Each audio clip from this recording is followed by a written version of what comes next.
우리 함께 보실 말씀은 빌레몬서입니다. 우리 빌레몬서 10절에서 12절입니다. 우리 한 장 읽는 것은 한 장이라고 표현하지 않으면 절만 이야기하거든요. 우리 빌레몬서 10절에서 12절입니다.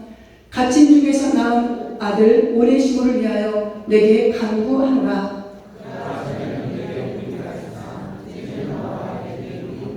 함께 하십니다. 내게 그를 돌려보내노니 그는 내 신복이라. 아멘. 오늘 저희가 함께 보실 말씀의 제목은 멋진 하나님의 작정입니다.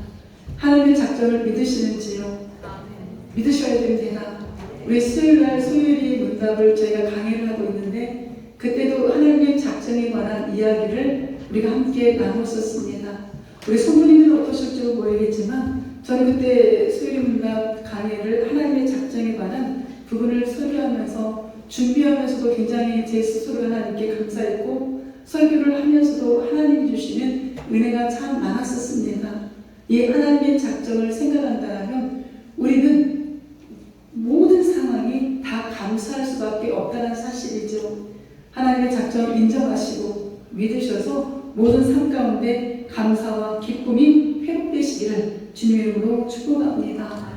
이 땅에 많은 일들이 일어나고 많은 사회적으로 부와 명예가 사람들이 잘 살아가는 수준이 높아지지만 내면에는 용서가 인색한 사회로 점점 변해가고 있습니다. 남의 일에 관여하지 않으려 하고 그냥 뒷짐지고 나 하나만 잘 살면 되지. 이런 모습으로 점점점 사회가 변화가 이루어지고 그 사회의 일원 속에 내 모습도 포함되어 있을 때가 참 많이 있죠. 용서가 회복된 사회는 모두가 편안한 그리고 행복한 삶을 살게 됩니다. 내 세상 가운데서 절대 이게 이루어지기가 힘이 들어요. 그럼 어디서부터 이루어질까요? 바로 교회에서부터. 교회 안에 예수님의 작정, 하나님의 사랑을 아는 우리가 먼저 이 용서가 회복이 되어야 됩니다. 왜냐하면 하나님이 나 같은 죄를 용서하셨잖아요. 하나님이 나 같은 죄를 받아주셨잖아요. 하나님이 나 같은 죄인에게 끊임없이 인내하며 기다리셨잖아요. 이제 우리가 이 모습을 사회에 보답을 해야 됩니다. 내가 예수를 믿는다는 건 그냥 입으로만 믿는 게 아니고 우리 교회 안에서만이 아니라 이제 세상 밖으로 나가 진짜 그리스도의 모습이 어떠한가를 전하며 살아가야 되죠. 물론 이 세상의 법 가운데 내가 지은 죄에 대한 벌은 받습니다. 그러나 그 벌 뒤에 오는 그 사람을 서로 용서하고 그 받아들일 수 있는 사회가 진짜 멋있는 사회고 그 모습이 바로 천국의 모습이죠. 가정 안에서도 보게 되면 내 자녀가 아무리 나의 속을 썩여도 결국 그 자녀는 내 자녀이기 때문에 나는 품고 갑니다. 우리 모두가 이런 모습으로 회복이 되는 것이 바로 하나님이 원하시는 그런 멋진 모습의 상황이죠. 어떤 분이 이런 말을 했는데 용서와 배려에 대한 명언 중에 뽑으려 하니 모두 잡초더니 품으려 하니 모두 꽃이더라. 뽑으려고 하니까 다 잡초처럼 보였대요. 그런데 품으려고 하니까 그게 꽃으로 보였답니다. 얼마나 멋있는 말입니까? 우리 모두가 가정 안에서도 교회 안에서도 또한 내가 속해 있는 그 공동체 안에서도 잡초로 보지 마시고 한 영혼 한 영혼을 꽃으로 볼 수 있는 이 사랑의 눈이 열리시기를 주의 이름으로 축복합니다. 우리 가상처럼 제1중에도 예수님께서 첫 마디가 그 말씀이 있잖아요. 용서와 강구. 누가복음에 보게 되면 예수께서 이르시되 아버지 저들을 사하여 주옵소서. 나는 이 용서와 강구의 모습이 가상 치연 중에 첫 말씀이었습니다. 예수님을 끝까지 사랑하신다라고 했던 그 말씀을 진짜 지키시는 겁니다. 이게 진정한 사랑이죠. 우리 안에도 이런 사랑과 이런 용서가 하나님 앞에 올려진다면 이건 부면한 것 같아서 다시 그게 누구에게 돌아오냐? 나에게 돌아와요. 언젠가 내가 누구에게 잘못할 수 있잖아요. 내가 누구의 마음을 아프게 할 수 있습니다. 근데 그 사랑과 용서로 살아가는 내 모습에 하나님은 부메랑처럼 나에게 용서와 사랑으로 그 누군가에게 사랑을 받는 날이 분명 온다는 사실인 겁니다. 그래서 용서는 하나님의 명령이다라고 종교개혁자 마틴 루터가 이런 이야기를 한 거예요. 용서는 누구의 명령이래요? 하나님의 명령입니다. 우리가 이와 같이 정말 용납하고 사랑하고 하나가 되어 살아가는 믿음의 자녀들이 저와 우리 성도님들의 모습이 되시기를 주님의 이름으로 축복합니다. 그래서 용서는 거절하는 거예요.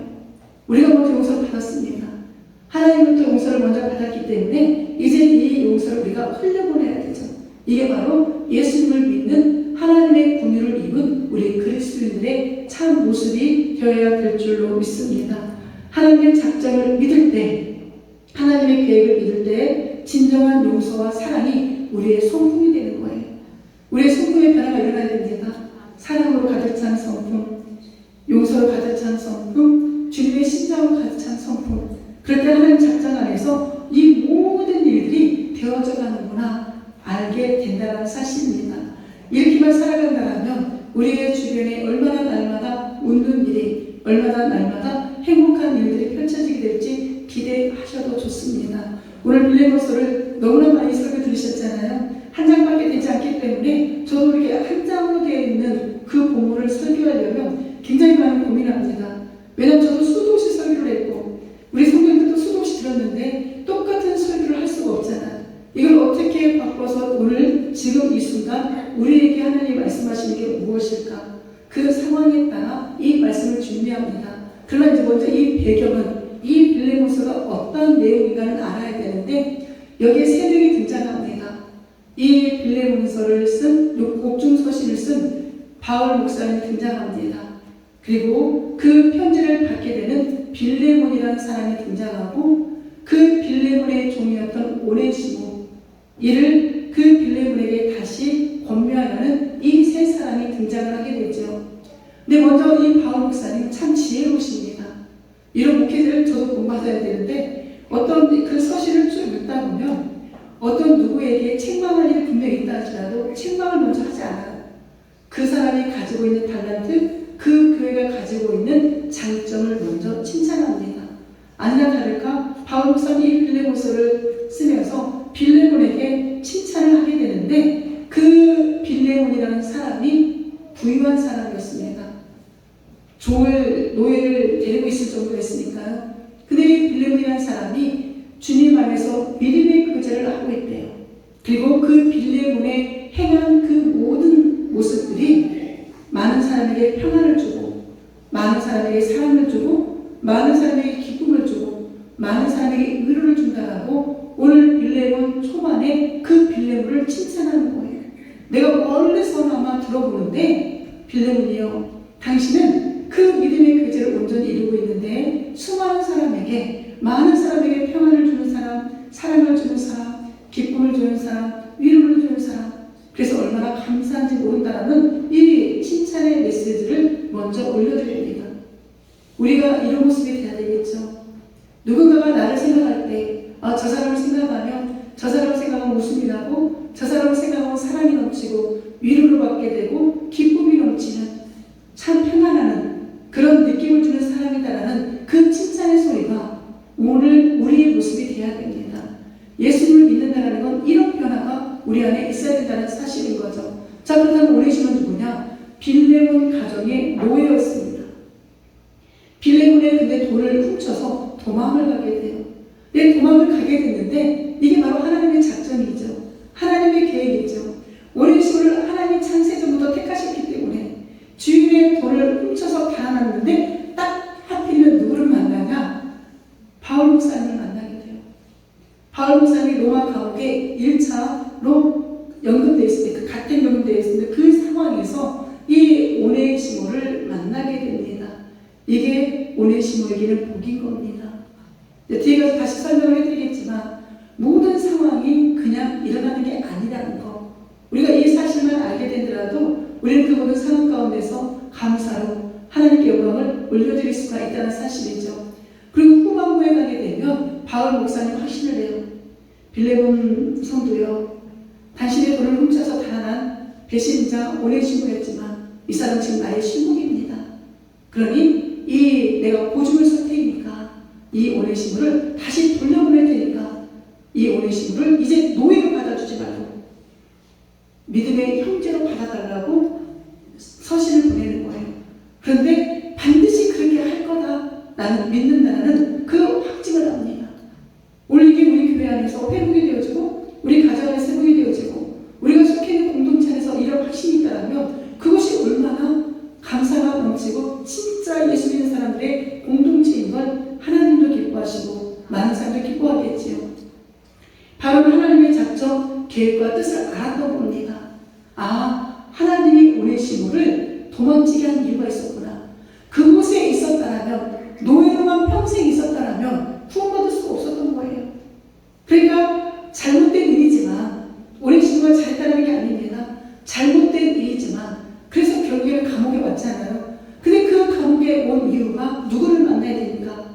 바울 목사님을 만나서 복음을 듣고 구원을 받아야 될 하나님의 계획이 있었기 때문에 그 사실을 누가 먼저 믿었냐? 바울이 믿었던 거죠.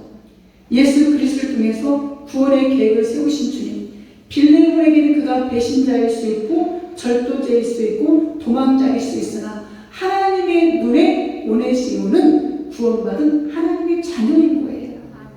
우리가 이런 시선으로 모든 사람을 바라봐야 됩니다. 그렇게만 바라본다면 제가 순간 지금 가슴이 뭉클한데 얼마나 하나님이 기뻐받으실까. 우리 예수님의 그 십자가의 죽으심과 부활이 헛되지 않는다는 걸 우리는 알게 됩니다. 이 오네시모를 통해서 또한 오네시모가 복음의 사명을 감당하기를 원하시는 주님의 뜻을 누구는 알았느냐? 바울 목사님은 알았던 거예요. 배경사에 보게 되면 오네시모는 정말 복음의 일꾼으로서 활동을 했던 것이 배경사에 등장을 하게 됩니다. 이런 일이 한 장밖에 되지 않지만 하나님의 이 놀라운 구원의 역사가, 하나님의 놀라운 그 작전과 계획의 역사가 나타나는 걸 보게 되면 빌레몬이나 오네시몬이 아니라 우리에게도 하나님의 계획은 있을까요? 없을까요? 있다요가 아니라 있지요. 당연히 우리에게도 하나님의 계획이 있습니다.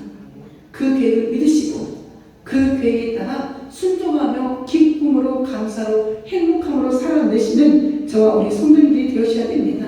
우리 10절 한번 읽어볼까요? 갇힌 자 중에서 낳은 아들 오네시모를 위하여 내게 간구하노라. 이 말씀을 알기 전에 제가 지난 수요일날 소리 강의를 지금 하고 있잖아요. 그때 6과에 하나님의 작정을 제가 설교를 해드렸었습니다. 그 부분을 잠시 알고 가야 오늘 이 본문이 더 교리적으로 이해가 됩니다. 수요일 문답 제6과가 제목이 하나님의 작정입니다. 질문을 하는데 어떤 질문이 있느냐? 하나님의 작정은 무엇입니까? 라고 물어봐요. 이제 수요일에 나오신 분들은 제가 이렇게 질문하면 답을 읽습니다. 자, 한번 연습해 볼게요. 똑같이 해볼게요. 하나님의 작정이란 무엇입니까? 하나님의 작정은 내 뜻을 세우신 그의 영광을 목적인데 영광을 위하여 그의 영광을 위하여 이끌어 위한 모든 일을 미리 정하셨습니다. 아멘. 한마디로 이야기하면 하나님의 작정은 하나님의 뜻이 있대요. 하나님의 뜻이 있어서 그 뜻을 하나님이 세우시는 게 영원한 목적이래요. 근데 그 뜻을 왜 세우셨느냐? 모든 피조물들을 통하여서 하나님 영광 받으시려고. 이게 바로 하나님의 작정인데 이 모든 일들을 누가? 하나님이 미리 정하셨다는 겁니다. 우리 하나님이 정하신 이 계획 안에 우리가 살아가고 있는 거예요. 어떤 사람은 그 계획 안에 한 걸음 한 걸음 순종하며 살아가면 그 길을 더 아름답고 형통하게 살아간다 하면 하나님의 계획을 세워놨는데 내가 그 길로 가게 되면 결국은 돌아오거든요. 하나님의 계획 가운데 돌아오는데 그 돌아오는 과정이 험난할 수 있고 때로는 아플 수가 있다는 겁니다. 결론은 하나님은 모든 걸 다 예배로시고 우리를 가장 선한 길로 인도하시는 전능자. 그래 우리의 삶을 통하여 영광 받기를 원하시는 이 하나님이 오늘 우리의 아버지이십니다. 그리고 더 나아가 성경에 쭉 읽어보면 이 성경 66권은 모든 일이 누구의 뜻대로? 하나님의 마음의 뜻대로 역사, 즉 일이 진행되어지고 있는 걸 보여주고 있어요. 에베소서 1장에 보게 되면 모든 일을 그의 뜻의 결정대로 일하시는 이의 계획을 따라 우리가 예정을 입어 그 안에서 기업을 얻었으니 라고 기록이 되어 있습니다. 작정과 예정은 약간 다릅니다. 작정은 뭐냐면 사람만이 아니라 온 우주 만물에 있는 모든 피조물을 통하여 일하시는 하나님의 섭리, 하나님의 정하신 예정, 오늘 등장하는 이 예정은 그 피조물 중에 하나님이 예수 그리스도 안에서 이 사람을 천국에 가도록 택해야지 하는 그 뜻이 예정입니다. 그래서 작정과 예정은 이런 차이가 있거든요. 근데 하나님은 우리를 그 계획 가운데, 뜻 가운데 구원하시려고 이미 창세전부터 다 계획을 세우셨대요.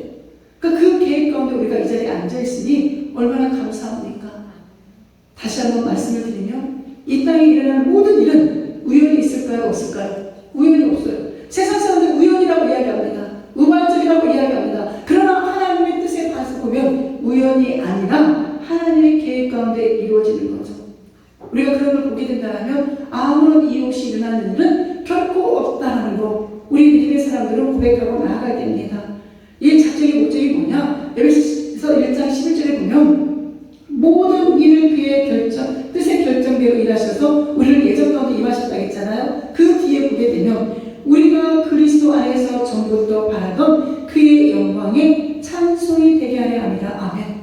그 모든 일을 우리에게 이루시는 것은 그 모든 일을 우리에게 계획을 세우신 이유는 그 일을 통하여 누가? 하나님이 영광 받으시는 거. 그런데 그 일에는 안 좋은 일도 있을 수 있고요. 좋은 일도 있을 수 있습니다. 그 일에는 원치 않는 질병이 있을 수 있고요. 치유되는 일도 있을 수 있습니다. 그 일에는 자녀나 또한 가정이나 사업이나 직장이나 내가 생각하지 않은 어떤 좋지 않은 일들이 일어날 수 있습니다. 그러나 그 일을 통하여서 이루실 하나님이 영광 받으실 일이 분명히 있다는 이야기예요. 또 우리가 역으로 우리의 사업이나 가정이나 자녀나 직장이나 건강이나 모든 것이 다 회복되어졌을 때도 나의 뜻이 아니라 누구의? 하나님의 일하심의 뜻이라는 것, 그때 하나님께 영광 올려드리는 것, 이것이 바로 하나님의 계획 가운데 이루어지는 모든 모습인 거죠. 그럼 사랑하는 성도 여러분, 이 땅을 살아가는 동안 일어나는 그 수많은 일들 하나님의 뜻이구나, 하나님의 작정이구나 라고 믿음으로 고백하며 나아가는 지혜롭고 믿음의 사람이 우리 모두의 모습이 되셔야 됩니다. 이게 바로 하나님의 뜻이라는 사실인 거죠. 그렇다고 본문을 돌아가게 되면 갇힌 자 중에서 나왔대. 이 갇힌 자가 누구입니까? 아까 서론에도 말씀을 드렸지만 바울 목사님이 복음을 증거하다가 이 복음 증거하는 것 때문에 예수님을 믿는 것 때문에 로마에 가택연금이 됩니다. 1차 투옥이 되는 거죠. 그때 누구를 만나느냐? 오네시모를 만나게 됩니다. 근데 그 오네시모는 하나님이 예비해 놓으셨던 하나님의 작정이었던 거예요. 그 오네시모를 향한 하나님의 계획이 있었던 겁니다. 그 오네시모 한 사람을 구원하기 위해서 바울 목사님 그곳에 감옥에 투옥되었고 그곳에 수많은 사람들에게 복음을 증거하는데 그 중에 한 사람이 오네시모였던 거죠. 이런 분을 누구를 아냐? 바울 목사님 아는 거예요. 우리도 알아야 됩니다. 나에게 일어난 그 모든 상황이 하나님의 이 일을 통해서 어떤 하나님이 영광 받으실 일이 있을까? 우리의 생각과 우리의 가치관이 바뀌어야 되는 거죠. 그럴 때 우리의 삶에 윤택함이 나타납니다. 도망친 노예였습니다. 당시의 배경을 보게 되면 노예는 누구에 소속되어 있느냐? 주인에게 소속되어 있는 거예요. 이 사람을 죽이냐 살리냐는 주인의 결정권에 있습니다. 당시 아무리 로마 황제의 그 권한이 커다할지라도 로마 황제도 그 노예와 주인의 관계를 타치를 못합니다. 결정권은 오직 누구에게만 있느냐? 주인에게만 있는 거예요. 이 사실을 누가 알아요? 바울 목사님이 아는 거죠. 그러니까 이 빌립보도 바울 목사님을 통하여 예수님을 믿게 되었습니다. 그렇기 때문에 바울 목사님의 말 한마디에 얼마든지 순종할 수 있겠으나 바울 목사님은 빌립보니 스스로 결정할 수 있기를, 빌립보니 하나님의 작정을 깨달을 수 있기를 기다려주는 겁니다. 때로는 우리에게 이 모습이 필요한 거죠. 그래서 그 주인인 빌립보에게 이 오네시모를 죽일 수도 있고 살릴 수도 있는 권한이 있지만 그 권한을 누구에게 위임하느냐? 빌립보에게 결정권을 주는 겁니다. 근데 바울은 확신하는 거죠. 빌립보의 그동안의 성품이나 그가 살아가는 삶의 믿음의 방식을 보게 되면 반드시 하나님의 뜻에 순종할 것을 누군 알아요? 이 바울은 알게 된 겁니다. 우리의 삶에 일어나는 그 수많은 일들 가운데 하나님의 뜻이 그대로 성취되어진 걸 안다라면 그 상황에서 용서하지 못할 사람이 어디 있고 받아들이지 못할 사람이 어디 있겠습니까? 나 또한 누군가에게 해를 끼칠 수 있는데 그가 나를 받아주는, 서로가 서로를 이해하고 하나가 되는, 오늘 우리 찬양에서도 그 주님 안에서 하나가 되어서 아름다운 열매를 이루어가는 게 우리의 목적이 되어야 된다는 거죠. 바울 목사님 얼마나 멋있느냐. 그 명령하지 않고 간청을 합니다. 내가 간구한다라고 이야기하잖아요. 얼마든지 그 여건을 가지고 그 능력을 가지고 빌레몬에게 너 반드시 지켜야 돼, 반드시 오네시모 받아줘야 돼 명령할 수도 있거든요. 그런데 바울 목사님의 목회 방식은 명령이 아니었습니다. 대화였고 기다려주는 거고 권면하고 간구하는 이런 모습이 리더의 모습이었던 거죠. 근데 우리 예수님도 그러셨잖아요. 이 땅에서 우리 예수님도 보게 되면 섬김의 자리, 기다림의 자리에서 늘 가난하고 소외된 그들의 손을 잡아줬던 모습이 예수님의 모습이었습니다. 이 시의 리더가 이런 모습이 되어야 되는 거죠. 겸손의 리더는 바로 이 바울 목사님 누구를 닮았냐? 예수님을 닮은 그 성품이었던 겁니다. 예수님을 믿기 전에는 교만으로 우월감으로 가득 차 있었던 바울 목사님이었지만 예수님을 만나고 나니까 이와 같이 성품 자체가 다 변화가 이루어지는 겁니다. 이 모습은 뭐냐? 목회자인 자신도 예수님의 도구로 쓰임받는다는 걸 아는 거예요. 사랑하는 성도 여러분, 제가 말씀을 전하고 있지만 저 역시도 하나님 앞에 한 사람의 성도입니다. 사역이 다른 것뿐이에요. 저는 말씀을 전하는 사역, 그리고 우리 성도들을 위하여 기도하고 신방하며 섬기는 그 사역이라면 또 우리 성도들이 각자에게 주시는 그 달란트가 있어서 각 기관들을, 각 셀을 다 섬기고 있잖아요. 그러나 하나님 앞에서 보게 되고 우리 모두는 다 한 성도입니다. 목회자도 예수님의 도구로 쓰임받는 거고 우리 성도님들도 다 예수님의 도구로 우리가 쓰임을 받게 되는 거죠. 이런 모습을 우리가 하나님의 작정, 하나님의 계획, 하나님의 뜻이라고 알게 된다면 우리는 오늘 그 순종의 자리에서 우리 모두가 감사의 고백을 올려드리게 될 줄로 믿습니다. 감사하세요. 진짜 감사하십시오. 검사라고 하죠. 감사하십시오. 제가 11월 한 셋째 주 정도에 혼자 특송을 하려고 합니다. 아이고 얼마나 저도 무항초심 보고 보려고요. 계속 제가 은혜 받고 있는 찬양이 있거든요. 성령이여 도우소서라는 그 찬양을 계속 들으면서 그 감동이 왔었어요. 아, 이 찬양으로 저도 특송 하나님께 올려드려야겠구나. 가사 한마디 한마디가 어쩌면 제 모습을 이야기하고 있는지 우리가 오늘은 그 하나님의 인도하심과 하나님의 작전 가운데 하나님의 그 뜻과 계획 가운데 살아내는 멋있는 그리스도인이 되었으면 좋겠습니다. 그럼 나를 통하여서 주변이 얼마나 평안이 넘칠까? 나를 통해서 주변이 얼마나 위로를 받을까? 나를 통해서 주변에 사랑이 넘치고 나를 통하여 기쁨이 넘치는 빌레몬이 살아가는 그 모습이 예수님의 모습이었고 오늘 우리의 모습이 되시기를 주님의 이름으로 축복합니다. 우리 11절 한번 읽어볼까요? 그가 전에는 내게 무익하였으나 이제는 나와 내게 유익함으로. 아멘. 예수님을 믿기 전, 믿던 후 우리 한 3초 제가 드릴게요. 그냥 본인의 모습, 나의 모습 한번 생각해 볼까요? 내가 예수를 믿기 전과 예수를 믿은 후 어떤 변화가 이루어졌을까? 1초, 2초, 3초. 주무시라고 하는 게 아니에요. 이렇게 생각하고 시간을 드린 겁니다. 많이 변화가 일어났죠? 저도 보게 되면 부끄럽지만 예수를 믿기 전보다 믿은 후에 조금 변한 것 같아요. 이게 바로 은혜인 것 같습니다. 이게 바로 하나님의 계획이고 하나님의 작전 가운데 일어나는 저에게 주신 은혜인 것 같습니다. 이 예수님을 믿기 전에 오네시모는 무익한 사람이었대요. 얼마나 가슴 아픕니까? 그 일을 다른 말로 이야기하면 쓸모없는 사람이었대요. 아니 이 땅에 사람으로 태어나서 내가 누군가에게 쓸모없는 사람이라는 소리를 들어서는 안 되잖아요. 근데 오네시모는 그 예수를 믿기 전에 쓸모없는 사람처럼 그렇게 살아갔대요.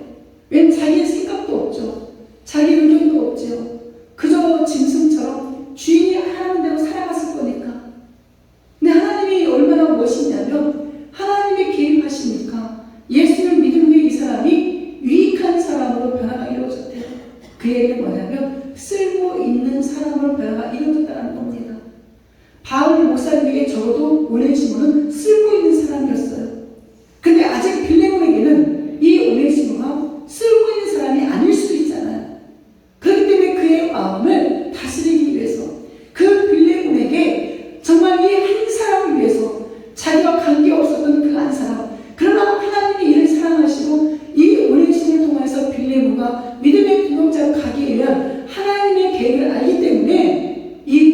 바울이 그 빌레몬에게 이처럼 구구절절 그 오네시모를 변호하고 있는 겁니다. 우리도 누군가에게 이런 사람이 돼야 돼요. 나와 관계없다 할지라도 그 한 사람을 세우기 위해서 그 산자에게 그 오네시모와 같은 사람이 있다면 그 사람의 입장에서 그 사람을 칭찬해 줄 수 있고 그 사람이 쓸모있는 사람, 그 사람이 하나님이 사랑하는 사람인 것을 우리가 전해줄 수 있는 믿음의 사람이 되어야 됩니다. 그게 교회 안에 회복이 되어야 되고 그 모습이 가정 안에서도 우리의 공동체 안에서도 회복이 되어야 돼요. 그 사람을 죽이려고 하는 것이 아니라 그 사람이 그럴 수밖에 없는 상황이 있지 않았겠냐.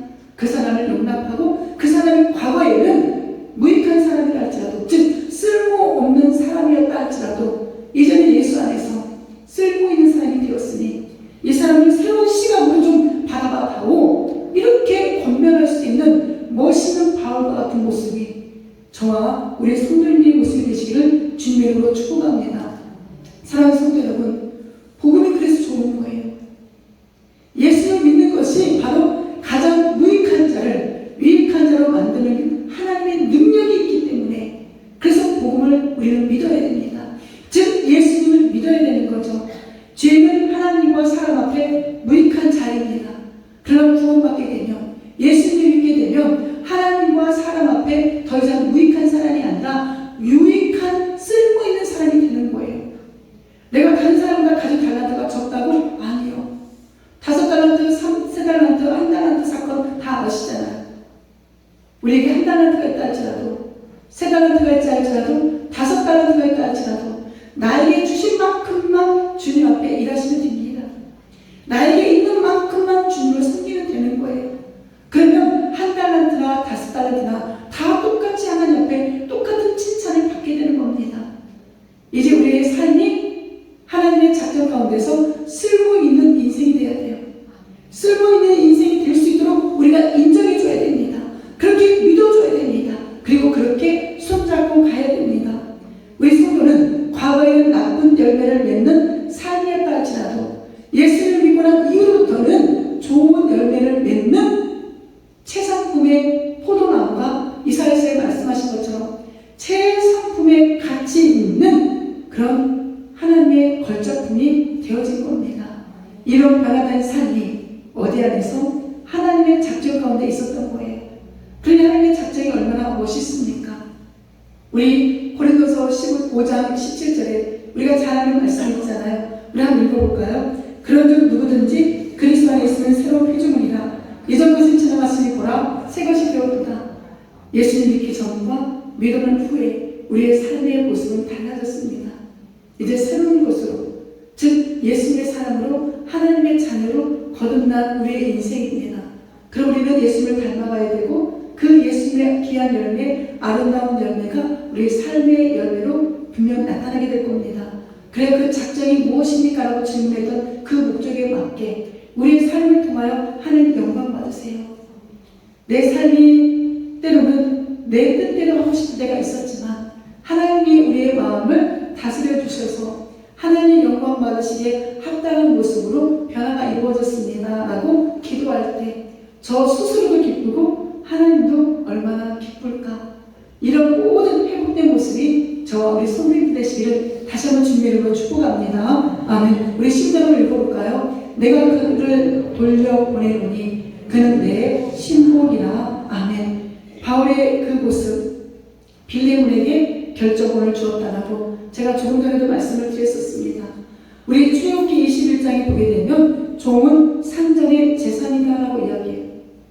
종이 누구의 재산? 상전, 즉 주인의 재산에 속하는 거예요. 사람이 아니라니까요.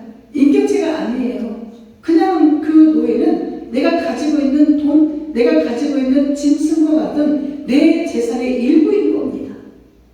과거 오네시모의 모습이 이런 삶이었던 거죠. 얼마나 슬픕니까?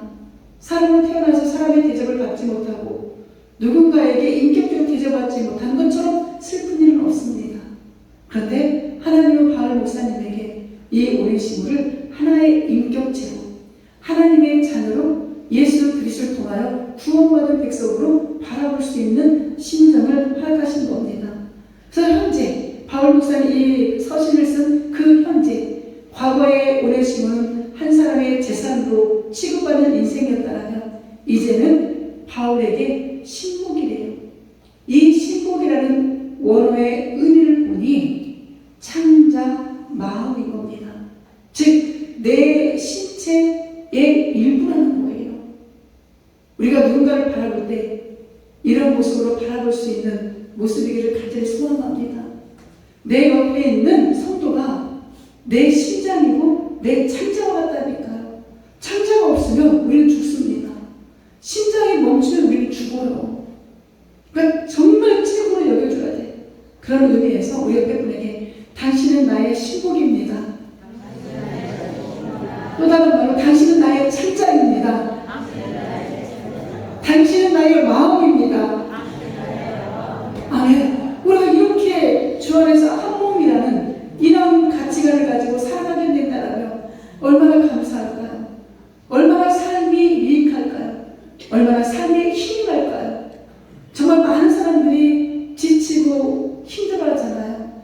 그러니까 아무리 돈이 많아도 아무리 부귀 영화가 많이 누려도 그 마음이 화하니까, 그 마음을 둘 데가 없으니까 마에게 손을 대고 술에 찌드는 인생을 살아가는 거. 그래서 요즘에 뉴스마다 계속 마약 사건이 얼마나 등장합니까? 근데 우리에게는 그들이 가진 것처럼 돈이 없어도, 그들이 가진 것처럼 부와 명예가 없어도 우리 안에 예수님이 계시고 내 옆에 내 창자와 같은, 내 마음과 같은, 내 심령과 같은 성도가 나와 함께 있으니 우리의 인생이 얼마나 행복하고 복된 것인가 다시 한번 믿고 감사로 나아갈 수 있기를 간절히 소망합니다. 이 바울이 모든 것을 영적인 시각으로 보았잖아요. 오네시모를 그냥 도둑놈으로 보았다라면, 배신자로 보았다라면 이 오네시모에게는 기적이 일어나지 않았습니다. 내 바울 목사님은 그 오네시모를 하나님의 시각으로 본 거예요. 우리가 이 땅에 일어나는 그 모든 일들을 이제부터는 하나님의 시각으로 볼 수 있어야 됩니다. 하나님의 작정 안에 계획된 구속의 단물을 바라보게 된 거죠. 이것이 은혜이고 이것이 사랑이고 이것이 우리가 회복해야 될 우리의 모습인 겁니다. 이제는 그 오네시모가 더 이상 빌레몬의 노예나 종이 아니라 어떤 재산이 아니라 하나의 믿음의 동역자로 살아갈 수 있기를 권면하는 이 바울 목사님의 이 절절한 고백의 소리가 누구에게도 들렸을까요? 빌레몬에게 들렸겠죠. 근데 이 바울 목사님의 이 마음은 더 나아가 누구의 마음이에요? 하나님 아버지의 마음인 거예요. 우리 예수님의 마음인 겁니다. 우리 오늘 그 예수님의 마음으로 가득 차셔서 어떠한 상황에서도 하나님의 작정과 계획 안에 살아가는 믿음의 자녀가 저와 우리 성도님의 모습이 되기를 주님의 이름으로 축복합니다. 하나님의 작정을 믿은 요셉 사건 잘 아시죠? 우리 금요일날 창세기 45장을 가지고 금요 예배 때 설교를 했었습니다. 요셉 잘 아시잖아요. 엄마가 일찍 죽었습니다. 동생 베냐민을 낳다가. 근데 거기에는 큰엄마들 야곱에게 4명의 부인이 있었잖아요. 근데 야곱이 제일 사랑하는 부인은 라헬이었습니다. 근데 그 라헬이 요셉을 낳고 베냐민을 낳다가 죽게 돼요. 얼마나 이 어린 소년의 마음에 상처가 많았겠습니까? 엄마 없이 자라가는 그 모습을 바라보는 야곱의 마음도 얼마나 아팠을까요? 똑같은 자식이지만 그 아픈 마음 때문에 아픈 손가락인 요셉과 베냐민에게 하나님은 난 긍휼의 마음을 주셨고 야곱 아버지는 더 잘해줬겠지요. 여기에 시기질투가 일어나잖아요. 그래서 이 형들이 또 요셉이 꿈을 꾸기를 모든 볕단이 모든 해와 달이 자신에게 절하는 꿈을 2번이나 꾸게 됩니다. 이 이야기를 형님들에게 하고 나니까 더 미움을 받게 되는 거예요. 그래서 이들이 누구를 죽이려고 해요? 동생 요셉을 죽이려고 하잖아요. 구덩이를 파고 정말 죽이려고 작정해서 광야로 끌고 나갑니다. 그런데 도저히 죽일 수가 없어서 생각해낸 꾀가 뭐냐? 애국으로 그 상인들에게 노예로 팔아버리는 거죠. 돈을 받고 팔게 됩니다. 그 아버지에게 거짓말을 하죠. 아버지, 요셉이 짐승에게 물려 죽었습니다. 이 아버지 야곱의 마음에 얼마나 더 처절한 아픔과 상처가 있었을까요? 그렇지 않아도 가슴 아픈 손가락이었는데 그 아들이 짐승에게 찢겨 죽였다라고, 짐승의 먹이가 됐다라고 그렇게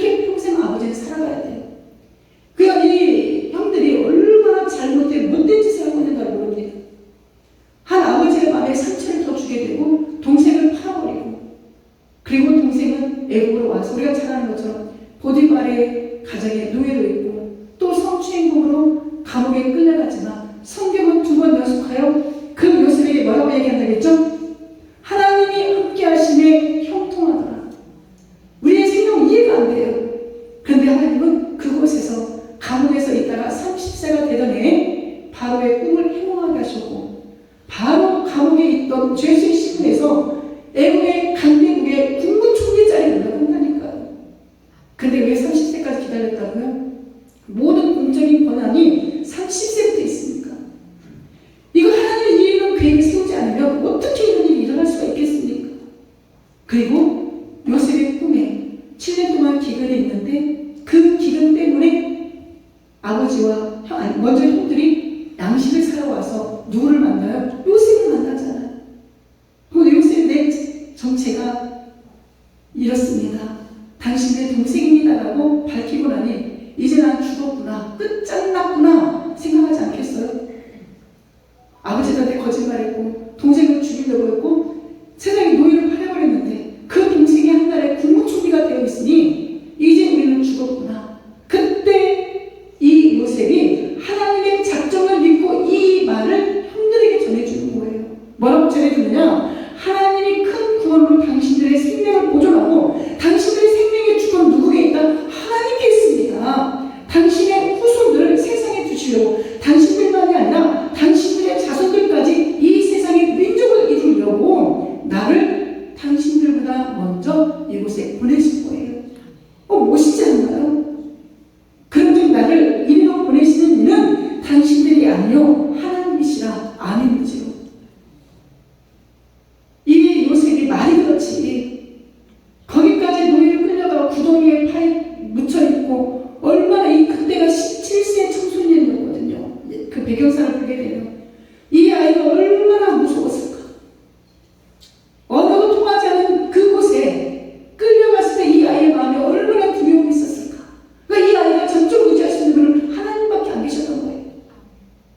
그래서 하나님은 이 아이의 인생을 다 바꿔놓으셨죠.